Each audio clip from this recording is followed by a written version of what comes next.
My name is Chris Durso. I'm the director of Youth Explosion Ministries in Glendale, Queens, New York.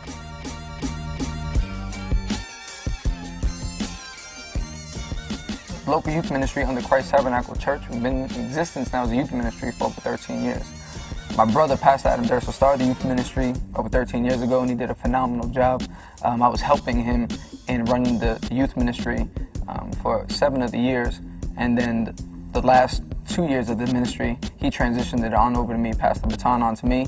Little brother took over, and God's just been moving. It's been incredible.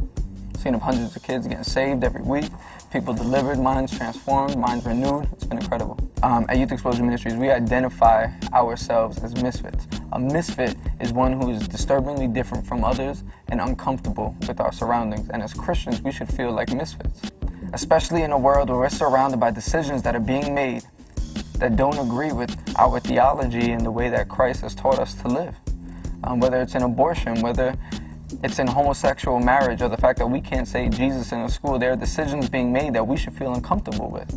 But I don't want to feel uncomfortable for the sake of feeling uncomfortable. I want to do something about it. I want to make some noise. I want people to say about me that Chris Durso, he came, he saw, and he conquered, because he was so passionate about Christ, and he was going to make sure that the truth was out there. We're unique in the sense that anyone and everyone comes through the door, and we love that. Black, white, Spanish, Asian, Indian, it doesn't matter to us. In fact, we're just so used to it that we probably don't even notice it. We're unique in the sense is, come as you are. If you're tattooed up, if you're a skateboarder, bring your skateboard. If you have piercings everywhere, bring that too. But we just want to bring you to a place where we can introduce you to Jesus, and hopefully you fall in love with him. For the most part, the people that have walked through our doors, we haven't seen too many leave without there being some kind of effect in their life. And that's what we've been praying for. We know it has nothing to do with us.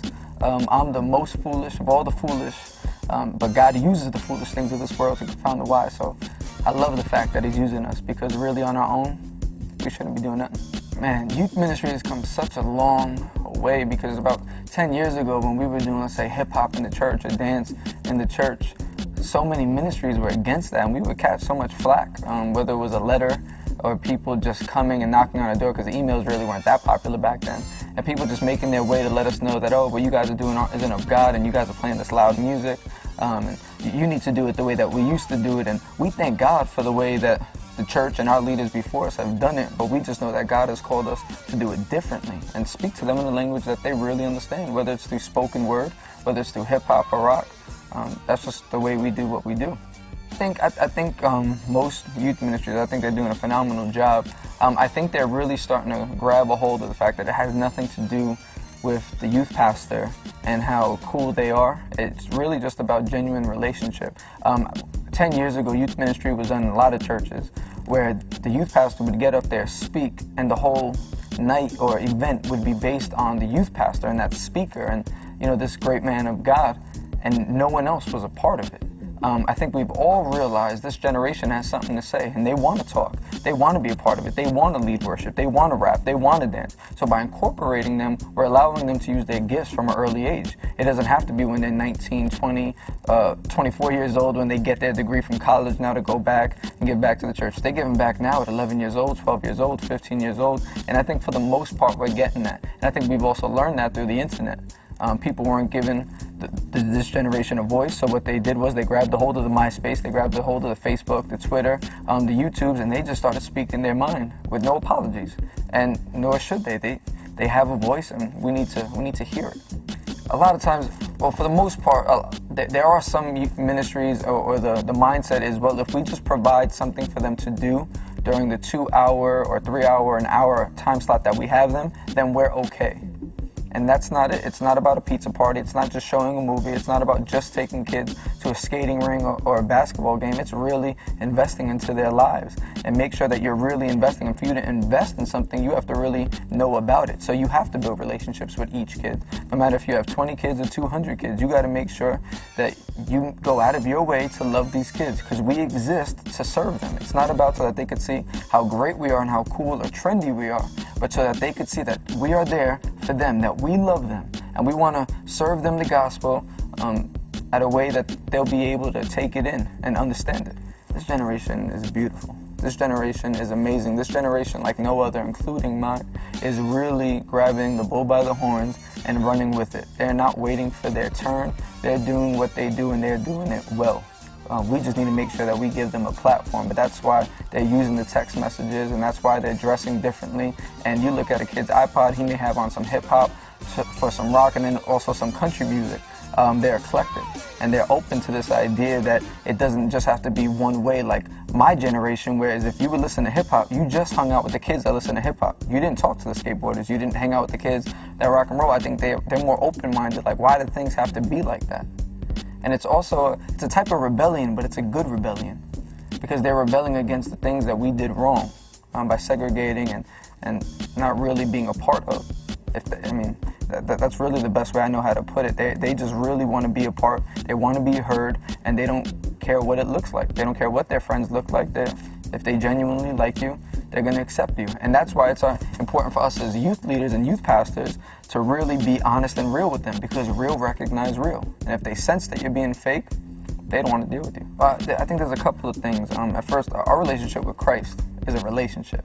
And if we're not teaching them how to have an earthly relationship with us, how could they really understand what it is to have a spiritual relationship with God our Father? If they don't understand what commitment's about, and hearing and talking and listening and this back and forth communication thing, if they don't understand that, how could they really understand how to talk and communicate with their Father, with God?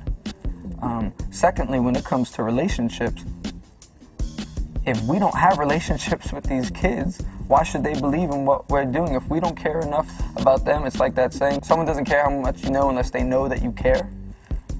If they don't know that you care, they're not going to care what you have to say, or how cool your topic is, or how trendy your word sounds, or how dope your message is. They want to know that you care for them. So, youth leader, the best way for you to figure out if your kids are really following you, the Bible says, follow me as I follow Christ. Turn around, look behind you.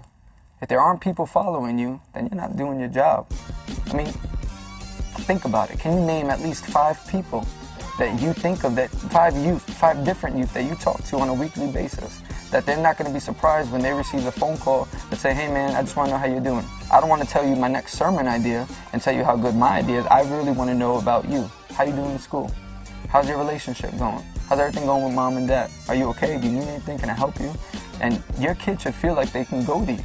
And it's just not this rock star mentality that we pick up. Network. For the most part, I have an open door policy. If you want to be able to talk to me, come talk to me. I give them my business cards. On my business cards, I put my cell phone number, I put my personal email. You don't have to go through my assistant to get to me. That's crazy. We exist to serve. And to be able to serve well, you have to be available. There are different resources like the MySpaces, like the Twitters, like the Facebook. There's a website called current.com, which is just for youth leaders and youth pastors to be able to network. Make your way to a different conference. Maybe it's out of state, and just get before those people and network with them. Introduce yourself to them. That's what I've done, because I want to learn from people. To me, this isn't a competition. You have maybe 500 kids and I'll have 500 kids. That's okay. I think in youth ministry, we get in this idea that I'm going to win if my youth ministry is bigger than yours, and that's the furthest from the truth. We exist to love these kids, and that's what we need to do. So I shouldn't feel threatened by your ministry, and you shouldn't feel threatened by mine. Just my closing thoughts, if I could just say anything to them, just love your kids. And the best way you're going to be able to love your kids is by getting before God on a daily basis, allowing Him to speak to you, allowing Him to consume to you, so that you can pour out what they need. Just love them. Because if you love them, they'll grow. And that's it. Keep doing it. I say this all the time, and we base it off of Romans 12, because we want to be living sacrifices unto God. We exist to serve, and I don't care how many times I use the word in this interview or when I speak. We need to serve. So I exist because I want to change people's perception on life, so that they could see that God is freedom and not religion or law. If you guys want to find out more about us, we are available. You can go on our website, www.youthexplosion.com. It's spelled the exact way it's supposed to, youthexplosion.com. I'm also on Facebook. We have a youthexplosion.com Facebook page. We have MySpace, myspace.com/Pastor Chris Durso. I have a Twitter account, which I love to follow other people and rock with other youth leaders that way. It's twitter.com/Chris Durso. I would love to connect and rock with anyone.